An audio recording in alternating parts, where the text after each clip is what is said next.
fly when I had my auto accident. They gave me a tetanus shot. Sorry.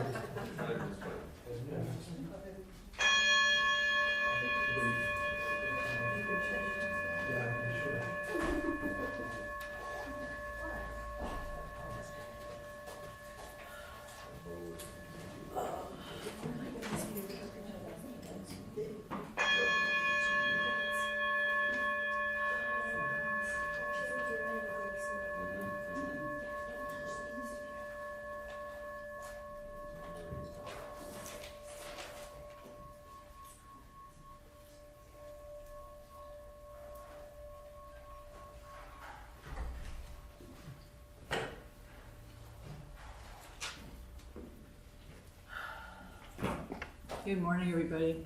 Morning. I love how that singing bowl just continues to sing. Wonderful. So, it's a lovely day out. Big clouds, blue sky. We're all here. We're on this side of the grass, right? So, we're good. So please stand in body or spirit as we sing our gathering hymn. Come, come, whoever you are, and it's number 188 in your great hymnal. That is a very big spider. Let me see. Aurora. Yep.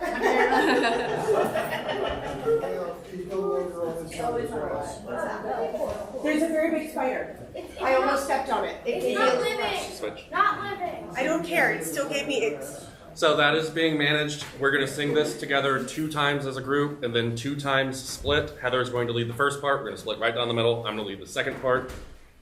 Cool. Ready? Ready. Come, come, whoever you are, wanderer, worshiper, lover of leaving, ours is no caravan of despair.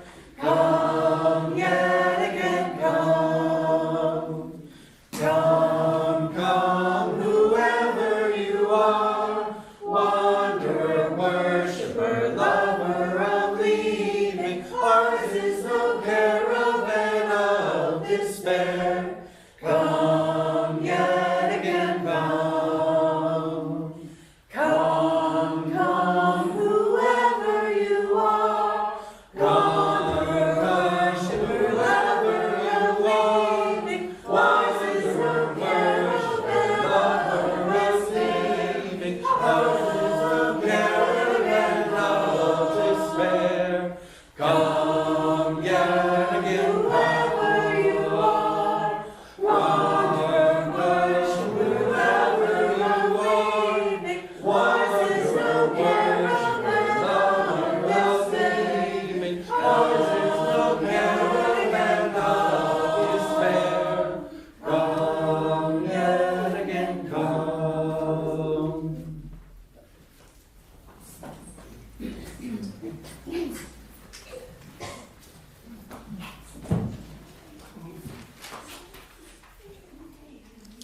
So, welcome to the Unitarian Universalist congregation of Hillsborough, where we strive to be an open and welcoming congregation to all who seek community and support. We don't worship in one specific way each week. When you come here often enough, you'll see that. And don't require that we hold a specific creed, but instead we are a covenant community, committed to our shared UU values of interdependence, equity, transformation, pluralism, generosity, and justice, centered in love.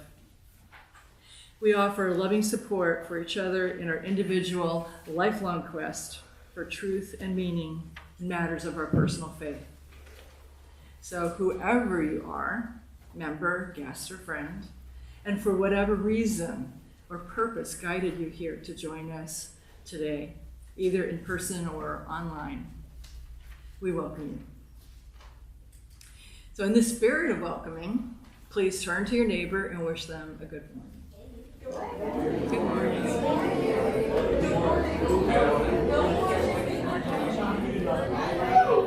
Wow.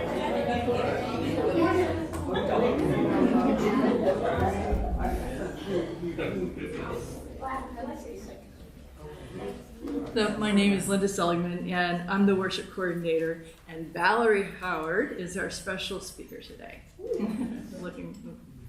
So happy to see her today. And the theme this month is building belonging.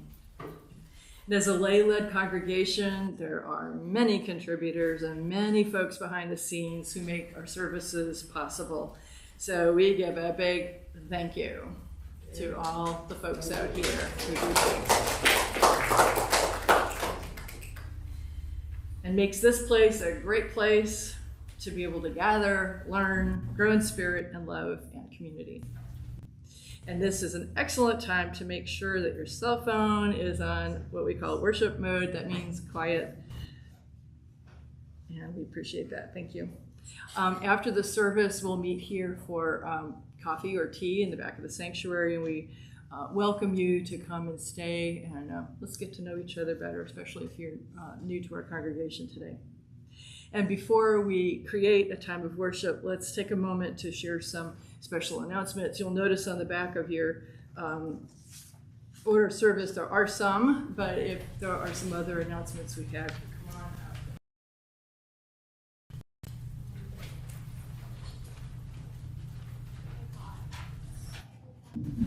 Hi y'all, I'm Amy Dark, the program administrator here, and I have a few things I just want to go over. First of all, today we're having our fall work day. We have a couple of projects in the building that we'd like to tackle. So please stick around and help out. I think we'll be ordering pizza. For those who want to hang out more. Excuse me. Blessing of the animals is next week. So get your animals groomed and vaccinated and bring them on up to UCH. Hopefully we'll be having that service outside in the back. Reverend Holly Locke Sullivan will be coming and doing the Blessing of the Animals service, followed by the symposium that Alicia is doing. If you want lunch, I think the deadline is today, correct? Correct. So if you want a free catered plant-based lunch prior to the symposium, register today. And also our Halloween carnival is happening again. That is scheduled for October 26th, and we are partnering with an organization whose name I don't remember right now, but we're going to be giving out books. It's like book or treat or Read and treat. Read and treat.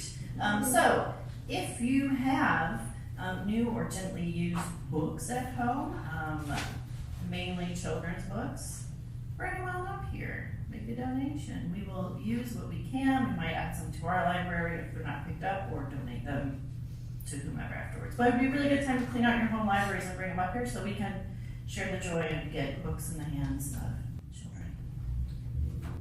I think that's all I have. Thank you.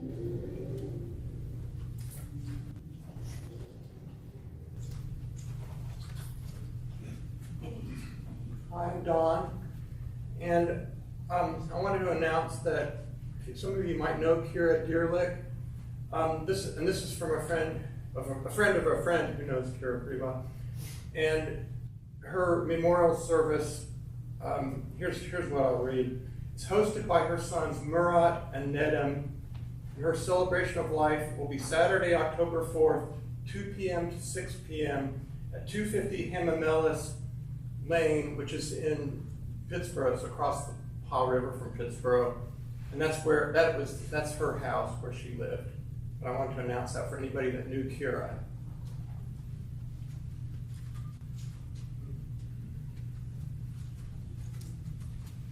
Well, I'm the other Amy, and I want to say that, maybe a year ago was the last time that I had checked the Justice tab in our URL, and there was nothing. But thanks to Alicia and G, everything that we are doing is now just a tab away, including all of their websites and ways you can get involved by going to get in their own newsletters and their own opportunity for justice in this world. So I challenge every single one of you to go check that out because it's now fabulous. Thank you.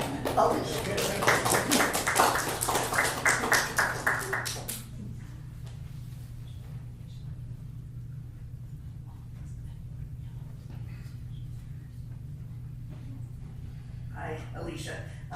So I do have one more announcement, which is next weekend is super busy, so we're not going to have game night next weekend. We're going to delay it another week until the 11th, and then we will have game night at our house then. If you want to come to game night and you're not already on the email list, just let us know, and we'll get you on the list. Quickly, because I know we have a lot of announcements. Also next weekend on Saturday is Alamance Pride. We're going to have our usual booth there, and we will be offering free glitter blessings to anybody that would like one. With unicorn snot. With you, it's called unicorn snot, you guys. It's delightful. Because if they fart rainbows, it's not glitter. So we invite everybody to come out, hang out at our booth, send some love into the community. We also, Heather and I, offer fairy hair and glitter tattoos in exchange for donations to UCH to help support the work that we do. But mostly it's about getting out, showing this wonderful community quite close to us that there are faith communities that not only welcome queer people, but celebrate them. So I would love to see you there.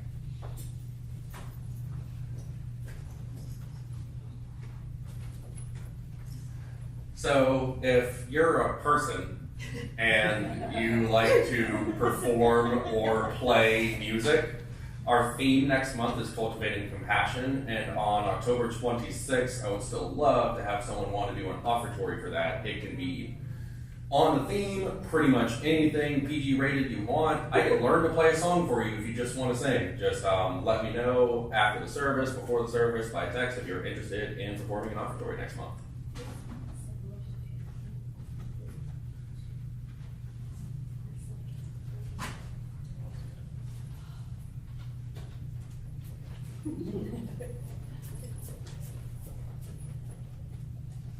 Hello, I'm Tessa, and I do streaming. And I think you already know this, but if you want to be trained, you gotta sign up, and you gotta sign up.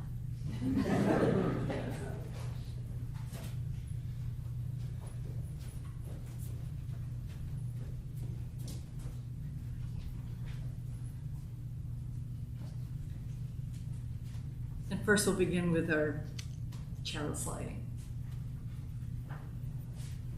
Belonging for Our Whole Selves by Reverend Scott Taylor. May this honored hour become that path which brings us back to our center, back to that place of belonging, to what is true, what is deepest within, and what knows us even before we know ourselves.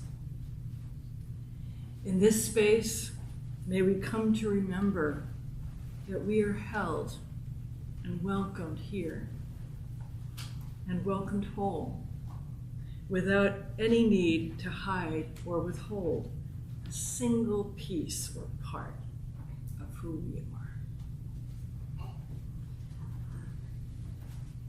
And now I'm going to briefly welcome Valerie Howard, but I'll be telling you more about her before her sermon.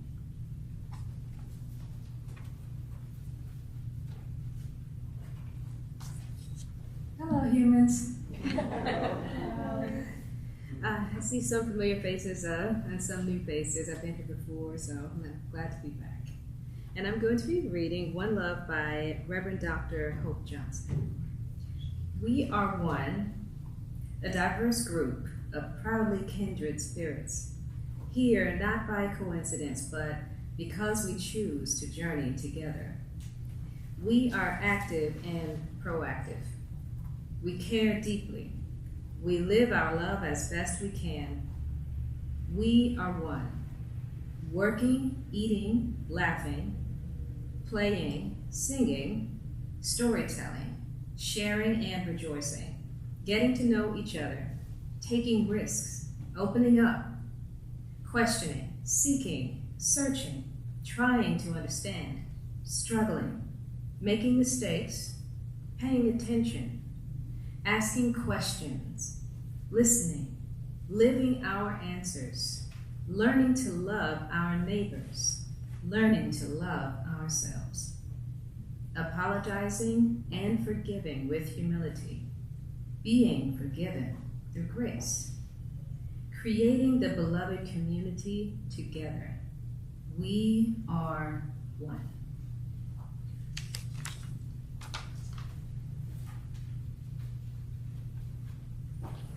Now please rise and body your spirit as we sing our opening hymn, Building Bridges, number 1023 in your teal hymnal.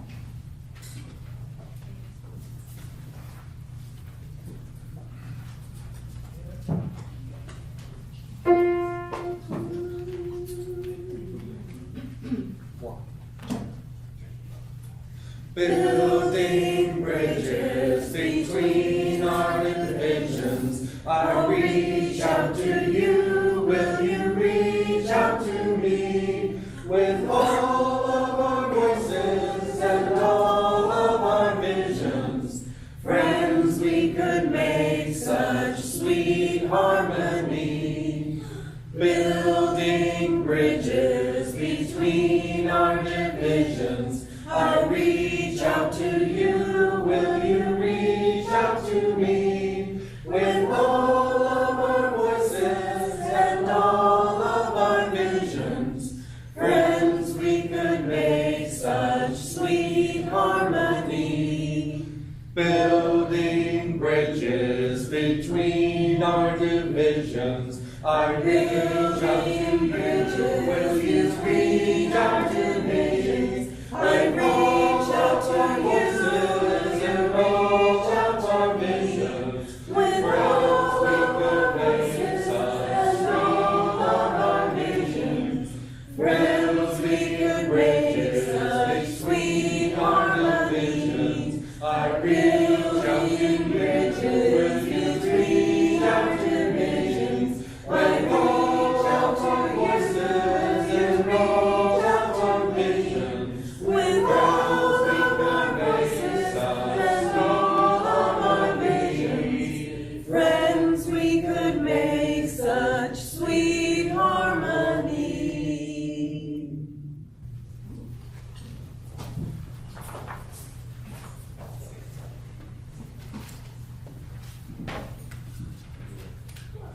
Ours is a welcoming community where we find connection, a sharing community where our joys are celebrated, and a caring community where our sorrows are lessened. Each Sunday we take some time to reflect on the special happenings that have taken place in our lives during this time, this last week. And if you choose to share aloud, you're welcome to come on up to the microphone. And if you would rather remain silent, you are welcome to do both. And sorry about that. And if you would like to speak to someone on our care team, please contact Patty O'Connor, who I know is sitting right in front of me, or you can contact me. And for those of you who would like to share aloud, please take a moment to center yourself, collect your thoughts so that what you share this morning is personal, heartfelt, and brief enough so everyone can share.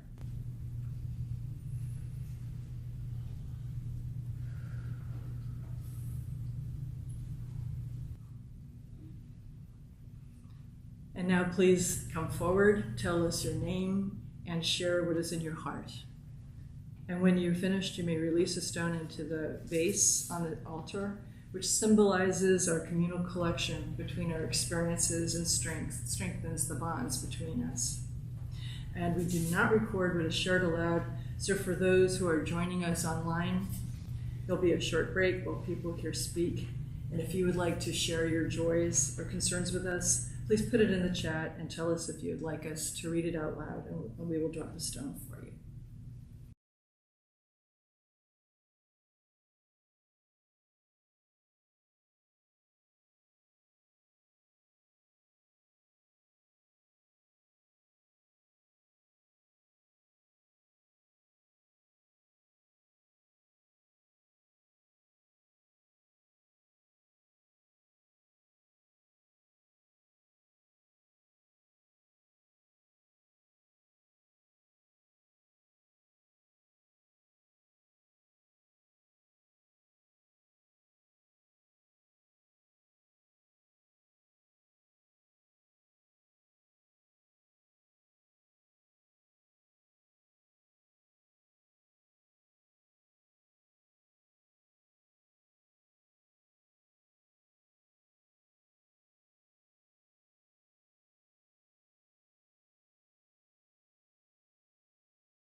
And for those of you who would prefer to silently acknowledge your joys and sorrows remaining in your hearts, I invite you to come to the altar and release a stone into the vase in silence while Tristan plays Voice Still and Small.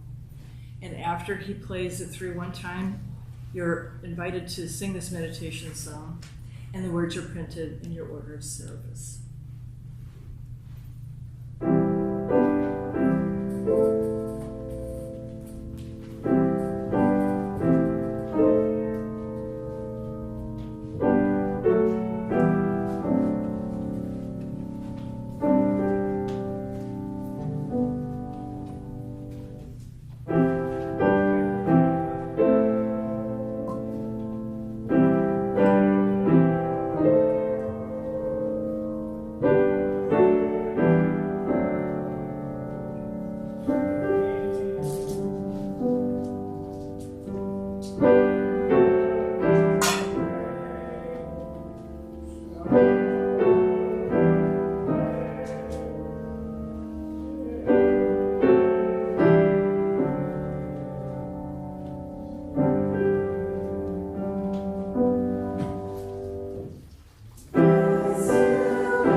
We hold all these things within the heart of this community, both spoken and unspoken, and by remaining silent for a moment, let us consider what has been shared and how we might respond.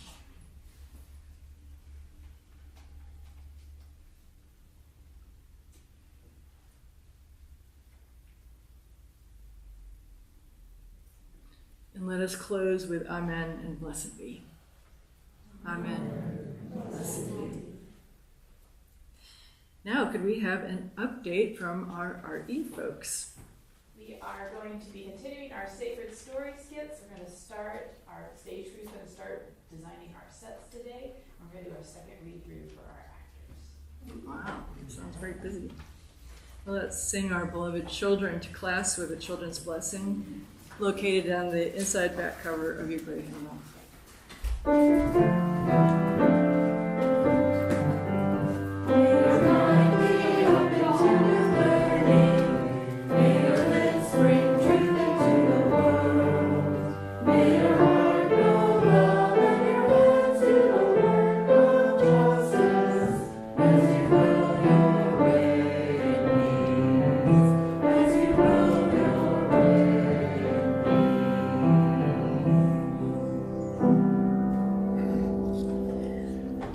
To tell you about our speaker today.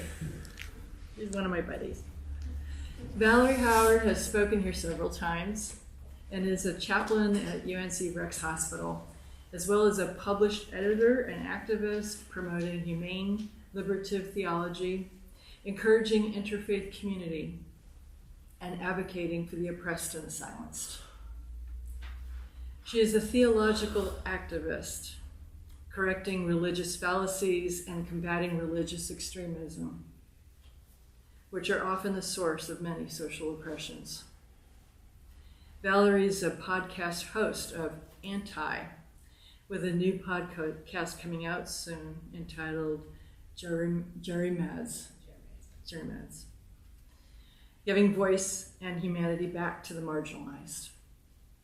Originally from Fort Liberty, North Carolina, She is a daughter of 2 U.S. Army veterans, has a younger sister, and a cat.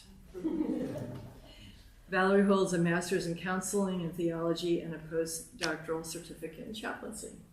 Not to mention she's a nice person. And with that, I welcome you, Valerie.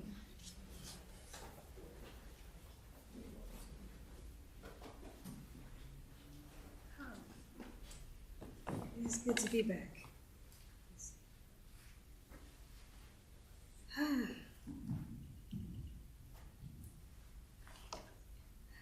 How many have heard the saying, "Come just as you are"? Come just as you are. Would you continue to say that if MAGA hat wearer came in the building? How many have heard the saying, "Violence is never the answer"? How many have heard that? I've heard that saying before.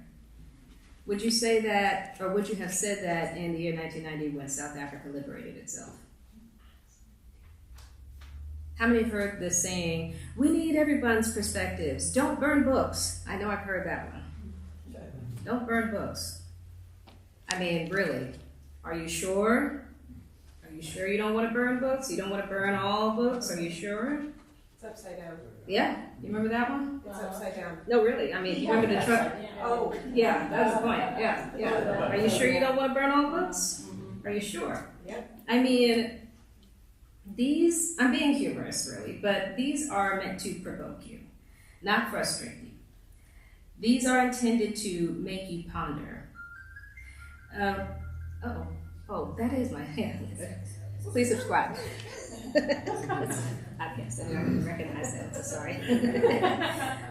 But for today's sermon, the objective is not about finding solutions or answers. It's about, that I think will come later. But for now, I just want to call your mind to kind of zoom out and look at the challenges that I opened up with from a broader view. Because there's a bigger picture there, and I believe that this vision will show us what we really need to be focusing on. Before I became a chaplain, I was a counselor. Some of you might be wondering, why, if you have a master's in counseling, why would you get a master's in counseling if you were just going to go and get a master's in theology? And the short answer is I actually didn't mean to. My full intention was to go into the career of counseling full time, and I did, until COVID hit, followed by a rather perfect storm that forced me to go into a career shift. That part of counseling is dealing with the different dynamics of grief. And I know I'm switching to the topic of grief, but it has a point. Emotional grief is not the only grief there is. There is a such thing as somatic grief, grief that can actually play out through your body. Your mind and your emotions will seem fully functional, but suddenly you'll get aches and pains out of nowhere. Suddenly this new cancer tumor out of nowhere, for no apparent reason, but it happens after a major change in your life. Your body is capable of grieving in ways that your emotions and your mind might not be able to do. There is a such thing as psychological grief that we commonly know of. And there's also this thing called theological grief. That's what actually pushed me into chaplaincy. Theological grief is ultimately questions like, if God was real, or if God loved me, why, X, Y, Z. When life shatters your beliefs, that can hurt as bad, if not worse, as when a car shatters bone. It is a significant loss, and wherever there is grief, healing is needed, because grief is a need. And like all other needs, if you ignore it, there will be a cost. Or worse, another loss. Suppressing a grief allows it to fester until it creates another grief. And I want to talk about how this can become a vicious cycle that can tornado any efforts that you have into building belonging. And that's an important theme. So MAGA is saying to racists and bigots the same thing that you are saying to humane people. Come just as you are. Same message. And they are building belonging very well. South Africa called out the hypocrisy of white supremacy's pacifism propaganda. Clearly, if violence is the only answer that I have left, That's not an answer, that's a consequence that we call revolution. Progressive book savers, people who are trying to prevent important books like history books from being the exact same thing that Nazi book savers are saying. Don't burn our books. These challenges that I opened up with, they're not contradictions as much as they are mirrors. They reveal the limits of our welcome, the boundaries of our peace, and the grief that we have not yet named. Building belonging is a great and wonderful thing, but do we really know what that costs, and are we prepared to foot that bill? Because it is a bill, and it's big. Do we have strategies in place? The title of my sermon today is called Exchange, the Cost of Admission. Essentially, I want to talk about the cost of belonging, which is exchange. Belonging doesn't mean a nicer form of dictatorship where you can join the club so as long as you agree to recreate yourself in my image. Belonging means stand by me, and I will stand by you. Belonging means give me something, and I will give you something. Take my burden, and let me take yours. Since the overall theme this month is building belonging, I thought about the ultimate goal of that as solidarity, bridge building, and peacemaking. However, I do see that building belonging is not as simple as it sounds. Clearly, if extremists and hate groups are successful through their shared sense of belonging, then the task of building belonging for peace and solidarity is a complex thing. So without exchange, belonging becomes brainwashing and control, and no real growth happens on either side. So today we're going to talk about a strategy, and then we're going to talk about the approach, and then we're going to talk about strategy, the approach, and then we're going to talk about the cost. We'll talk about a practical strategy to building belonging without forcing either side to self-abandon. We'll talk about the approach, how grief is relevant to building belonging, and the cost, how exchange is a practical response to said grief that ultimately helps build and expand community, particularly across divides. So let's talk about the strategy first. The name of the strategy is called landing pad. Has anybody ever heard of that before? Landing pad strategy. No worries, I'll fill you in. So in this landing pad strategy, peacekeepers get to maintain their integrity without gatekeeping peace, and peace threateners also get to maintain their integrity without nihilism. The landing pad strategy is a type of intervention. This became popular after the January 6th insurrection. After the insurrection happened, the internet search boomed for the term conspiracy theory. That meant a whole lot of people were looking up the term conspiracy theory for the first time, and it became a booming trend right after that happened. This didn't happen because more people were becoming conspiracy theorists, but because loved ones were beginning to recognize that their family members were a part of the problem. And whether they raided the Capitol or not, these loved ones started learning who was really in their family, and they started finding out who among them were QAnon, who were Proud Boys, or any other Christian nationalist group.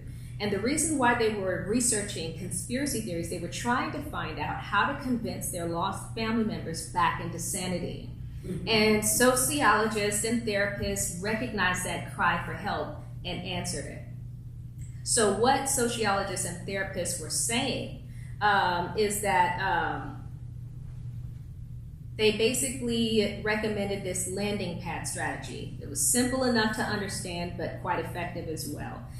The landing pad strategy, it can be presented differently. Like a sociologist would probably present a landing pad differently than a therapist would, but for the most part, it contains 4 steps, and you can use the acronym WILL to follow it, W-I-L-L. And so, but first, all of the experts caution loved ones, do not attempt the landing pad strategy without preparing the family for what's coming. All of the family needs to be on the same page, follow the same rules, and no exceptions. And if anybody can't follow those rules, they can't participate in the intervention. So once everybody's on the same page, that looks like understanding the person that they're inviting back into the room. The families had to reckon with and admit and tell themselves, you know what? We are inviting a racist back into our space.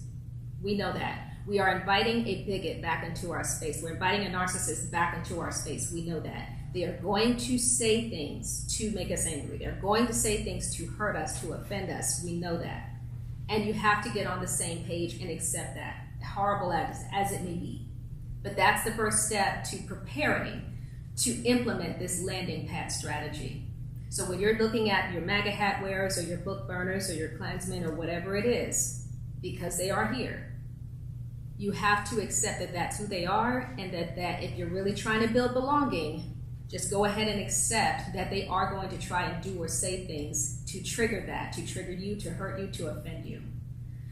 And then once everybody's on the same page, now you can follow through with the process. The acronym for the landing pad strategy is WILL. The first letter, W, stands for welcome. Simply welcome the family member or the other person in or back. Now, after that, you have to follow up with a close second, which is the letter I, implement conditions. And let the other person know that these are the terms of agreement. If they're not followed, the door's open, you can leave. So the landing pad only works if rules are followed on both sides. The first L is the most crucial point, and that is listen. Listen beyond their vitriol. How do you do that? You listen because they're going to be spewing all of these things at you, so what exactly are you listening for? You're not listening for their racism. You're not listening for their bigotry, because you know that's who they are already. Listen for human experiences. Human experiences like what? Listen for anger. Listen for loneliness. Listen for loss, grief. Listen for resentment. Do you know what it takes to bring somebody to a place of resentment? It takes a lot. It's not just somebody said, oh, you showed up with the same color shirt I did, now I'm resentful. No, it takes a lot to move somebody to a place of resentment. That's a very valid human experience. Get curious about that. How did you get to a place of resentment? So listen beyond their vitriol for human experiences that you can actually relate with, because we may not understand what it is to, discriminate against a person based on how they look, but we all know what it means to feel like we've been abandoned, to feel like we've been left behind, or to feel like we are in a miry pit and can't climb our way out. We can identify with that. The first L, listen, is very complex, a very complex skill, and not everybody has it. So that's why the landing pad strategy does come with caution, because this is a risk. But the second L is even harder.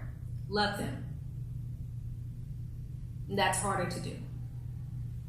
Welcome the person in, implement conditions, listen beyond their vitriol, and love them. That is the landing pad strategy. Now, the approach that we're taking is approaching not their racism or vitriol or anything, but approaching their grief.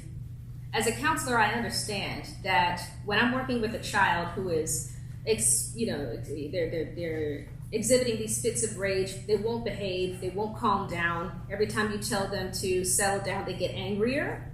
I know that there's probably a traumatic incident behind that, and they are grieving something they probably don't know how to process. As it is with children, same thing with adults.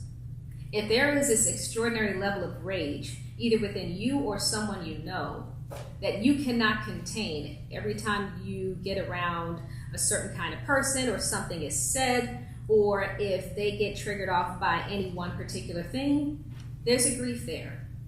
A grief there, before the rage and the hate was there, a grief was there first.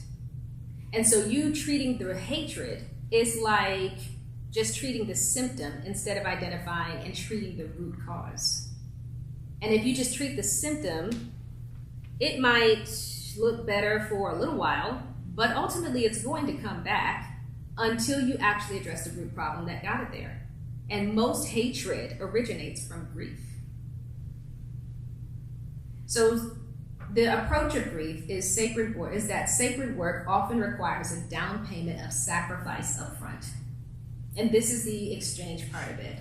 Peacekeepers and belonging builders have to confront their own thresholds.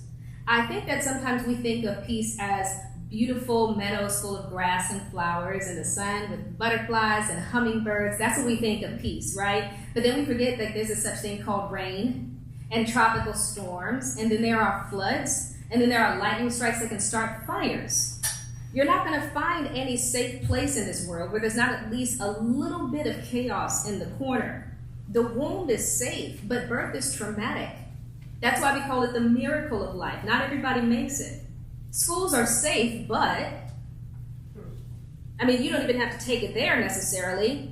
COVID invaded our schools as much as mass shooters do.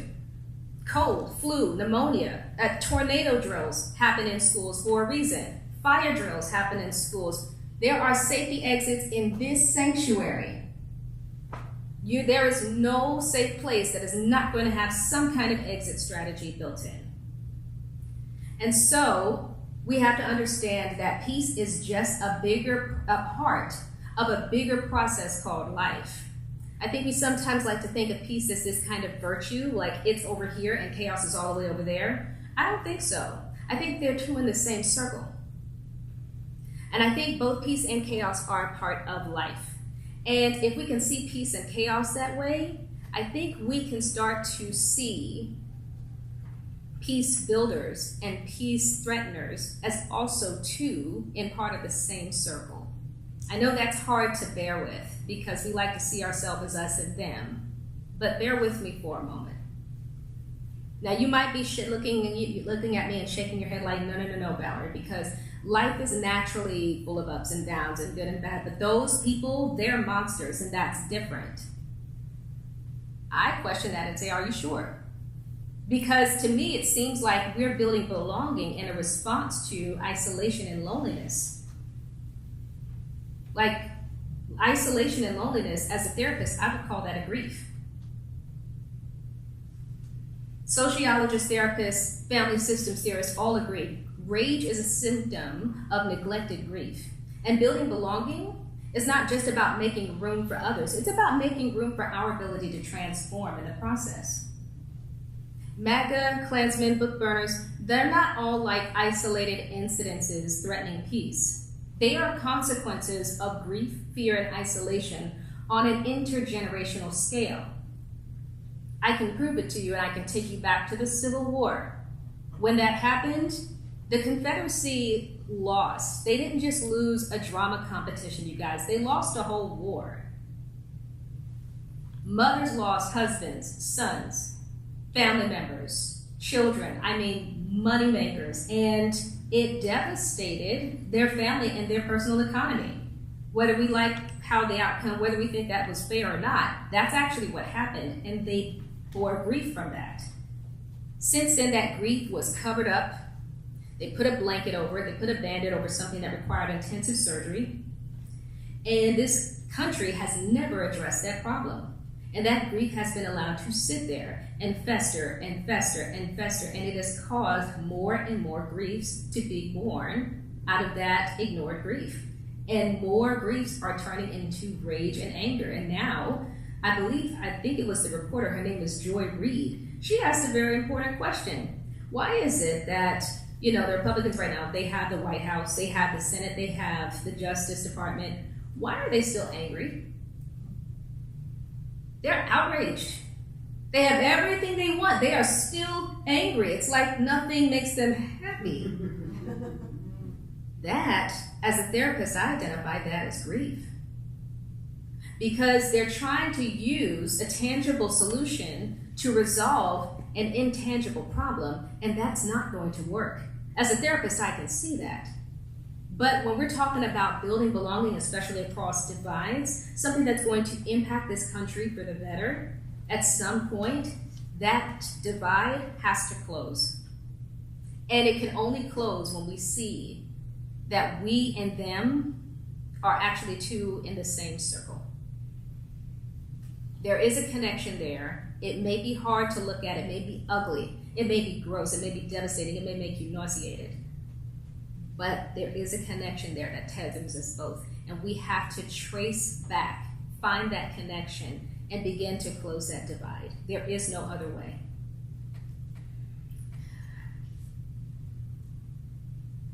we must ask ourselves, what struggle am I willing to accept? Am I willing to accept the struggle of keeping their evils out or keeping mine in? Because you cannot do both at the same time, and believe me, I tried. If you keep their evils out, or maybe I said that wrong, if you keep their evils out and you make that your focus, you will inevitably lock your own evils in. So if you're bent on keeping out their evils, then you have no energy to manage your own. You can't keep the evil of others out without trapping yours in at the same time. Ubuntu wisdom of ancient Africa taught that if you murder your oppressor today, your child will become the new oppressor.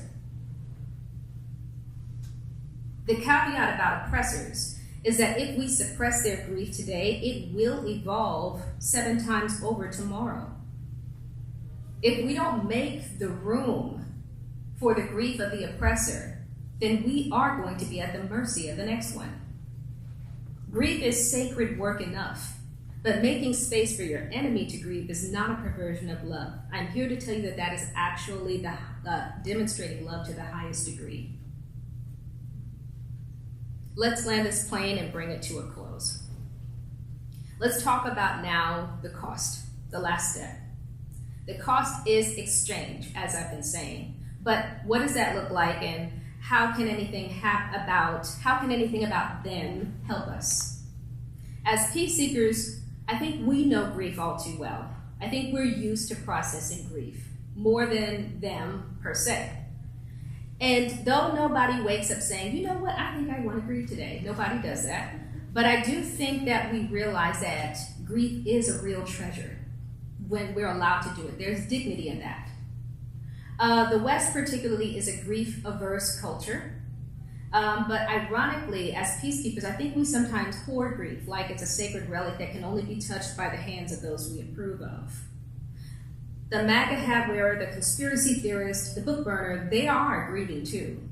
It doesn't matter that they might be grieving white supremacy, it's still grief. And grieving white supremacy is an unnecessary grief created by the grief before that we decided to ignore and put a blanket over. I think grieving lost power, lost myths, lost certainty, and lost supremacy, it's all grief nevertheless. And the system of white supremacy is to be blamed for raising a generation to think white supremacy wasn't and ain't right in the first place. Because when they lost it, it created a legitimate grief, and now that grief needs to process. Because a grief is a need that becomes dangerous when unacknowledged.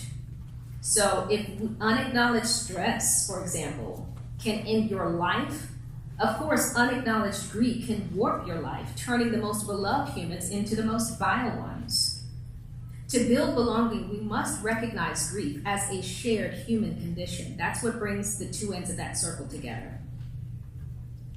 It is not a moral hierarchy. Grief is not a moral hierarchy. This is not about, I'm not trying to excuse harm. That's not what I'm doing today. What I'm doing today is refusing to dehumanize. I'm not going to let them teach me to dehumanize them. Grief is the only thing that can soften the hardened heart on either side. Grief is known as the great equalizer. It is the only language that both fascists and freedom fighters both speak, but we have to have the audacity to listen. I would actually like to offer you, if you will let me, one of my Jeremiads as a closing thought before I sit down. This is one of my laments, and I entitled it, No Heaven. If the gospel preaches about no more destruction, then why does it threaten to destroy evil? Won't more evil simply arise from more destruction? Does the gospel threaten to create a sequel? Restart a cycle I am praying for God to break? Is it all a divine mistake to have a lake of fire? Isn't it just the start of another empire? Won't there be a canary to haunt our future with its knelling tweet? If there really is a gate of pearl or golden street, are there slaves who must build it? If so, I don't want to go to heaven. I don't want oppression to be eternal. Is the lake infernal a torture chamber, or is it a reckoning? Will there be redemption for all or not? Or will there always be us and them? Will there always be thugs and dogs outside? When will there be no more sides? When will there finally be unity, reconcile? When will repentance come? When will my ancestors smile? When will it all be worth the trouble of being born? Is there a heaven at all? Or is this it? Just a parade of oppression, a wall of depression, forever segregation dividing the wealthy and the poor? Will there always be war until there is no one left? Will our worst nature win and leave us bereft of humanity? Is there a chance for resolve? One day money will obsolesce and dissolve, and meaning will rise again. Hope will reappear. Men will return to being human. Women again will be divine and dear. Control will lose meaning. Oppression will fly away. At least we can spend Earth's last days putting kind back in human, until love becomes all-consuming, and we converge, stand together in solidarity, return to the stars until eternity decides we might be able to start again. And even if we don't, I still hope love wins in the end. I still hope that we can testify my enemy became my friend. I overcame every fear, dried every stain from my eye. I received my correction, found resurrection in the end time. I hope one day there will be an era that will send us forward forever. An endless age of not war, not peace, but wholeness. Not abundance, not poverty, but wholeness. Not Jew, not Gentile, wholeness. Not Christian, not Muslim, wholeness. No more slave, no more citizen. No more law, no more crime. No more justice, no more oppression. No more heaven, no more hell, just wholeness. I leave you with this thought, that if we want the belonging that heals, then we have to stop picking who we think deserves to be here. And we have to start asking what we are actually willing to exchange to make that healing possible. Exchange is the cost of belonging, and it is holy. I thank you.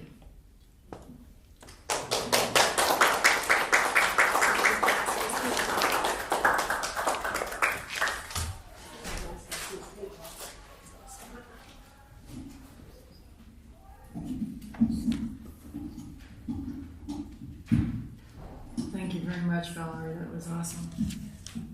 Appreciate your sharing your words of wisdom, your deep insights. And at this time, every Sunday, we take up a monetary offering which supports our social justice work in our Orange County communities. And this month, our plate offering goes to Justice United. Please donate by placing cash or checks in the offering basket. And if by check, please write plate in the memo line, or go to our website, click the donate button, or use the QR code printed in your order of service. And thank you very much for your generosity.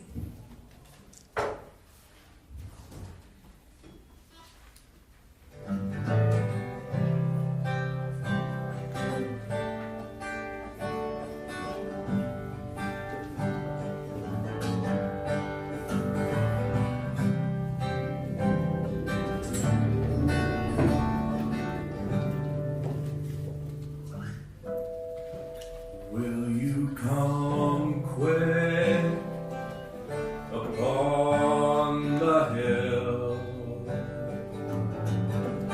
We'll break some bread and we'll all take our fill.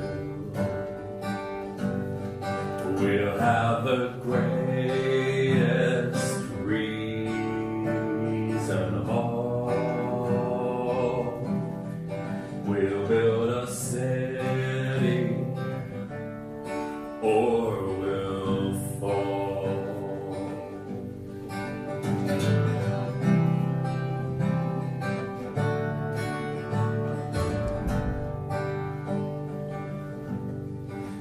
Haven't you heard that we are free?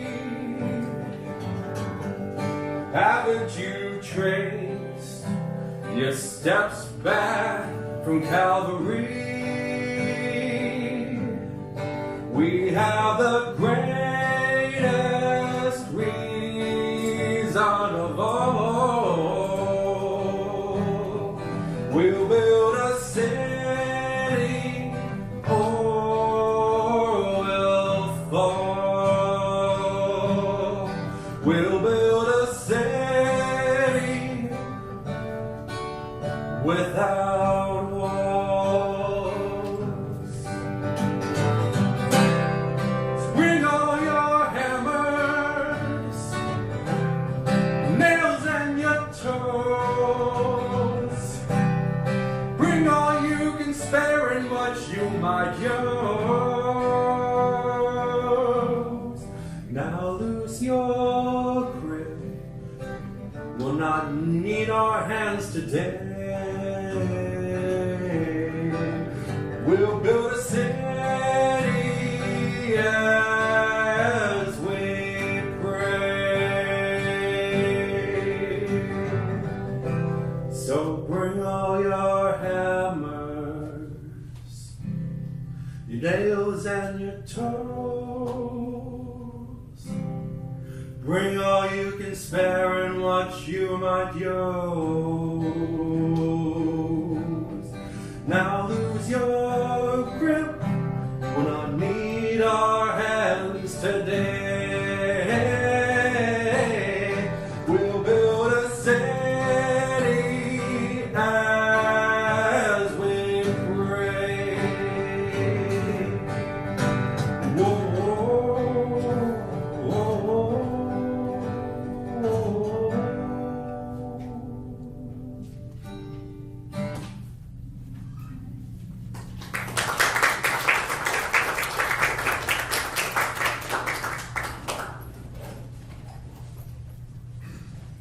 Thank you, Tristan, for your beautiful music. Please join me in our prayer of collective gratitude found in your order of service. For the love that surrounds us every morning, for the friends beside us, and for the generous gifts just received, let us be truly grateful. And please rise in body or spirit as we sing our closing hymn, Soon the Day Will Arrive, and that's 146 in your gray hymnal.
A Theology of Welcome by Reverend Dr. David Breeden. Let's be the welcome we crave. Open hearts, arms outstretched. Let's embody radical welcome, unquestioning love. Let's be the welcome we crave, deeply hearing voices and hearts. Let's be the welcome we crave, enriching understanding. Let us embody the community we crave. And please join me as we extinguish our sacred UU flame. We extinguish this flame, but not the light of truth, the warmth of community, or the fire of commitment. These we carry in our hearts until we are together again. Go in peace, my friends, and blessed be.